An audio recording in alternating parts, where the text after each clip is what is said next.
He's calming down. How can you be so cruel? Subject to that.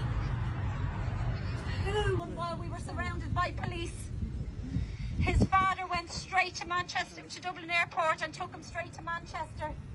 I didn't get to see my son for 8 weeks.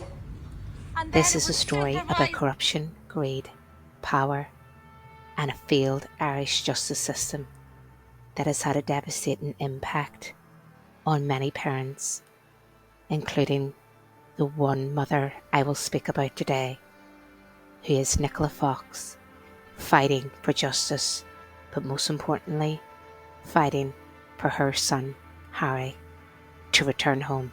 Imagine being torn from your child by a system designed to protect families and then silenced, discredited, and punished for daring to speak out.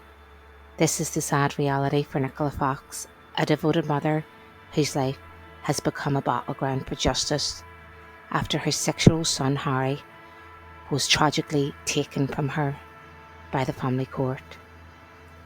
Nicola has done everything in her power to reunite with Harry. She followed the legal process, respected court decisions, and fought to have her voice heard in the right venues, including peaceful protests in Dublin, Ireland. But despite her relentless efforts, she's been met not with fairness, but with systematic resistance, silence, and increasing corruption. Officers at each side of him, they brought him into the foyer and they said she was standing over me, and I kneeled down to hug him. And I said, honey, and he said, Mom, what is it, please?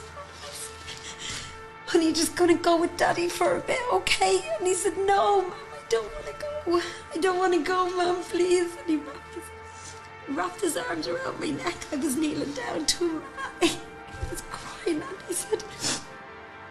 she said, step away from the child now. Step away from the child. You're Despite these efforts to silence Nicola, she didn't stop. In April 2025, she flew from Dublin to Manchester to visit her son, a visit that had been planned and arranged by the court.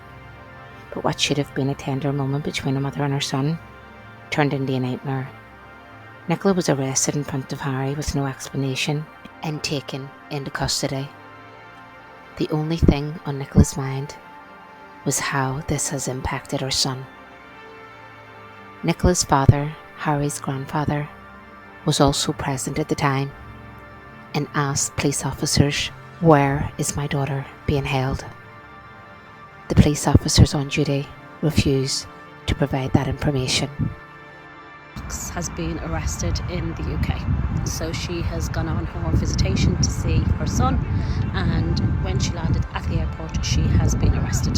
She has been put into the back of a van and they are taking her away for questioning.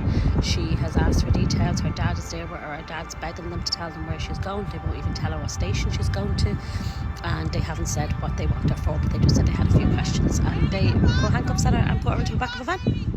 It is absolutely insane and disgusting that this is happening. I don't understand how this has happened. I really don't. There is strong reason to believe this arrest was not only unjust, but strategically timed to prevent Nicola from appearing at a crucial UK family court hearing. This little boy is the centre of all of this. And he is my son, and he is my child that was ripped from my arms, as you all know by now, on the steps of the Circuit Court in Smithfield on the 23rd of June 2023, based on the unscrupulous, unethical, unlawful, unregulated, unvetted reports of Jim Sheehan, who has been notorious in the media and highlighted on so many levels, and yet still operating in the courts.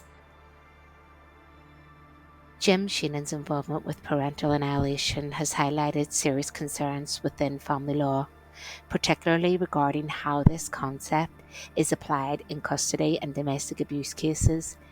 Many believe until there is a robust empirical support and clearer understanding of the psychological implications of parental annihilation, its use in court should be approached with skepticism and caution to protect vulnerable parties involved in the custody disputes.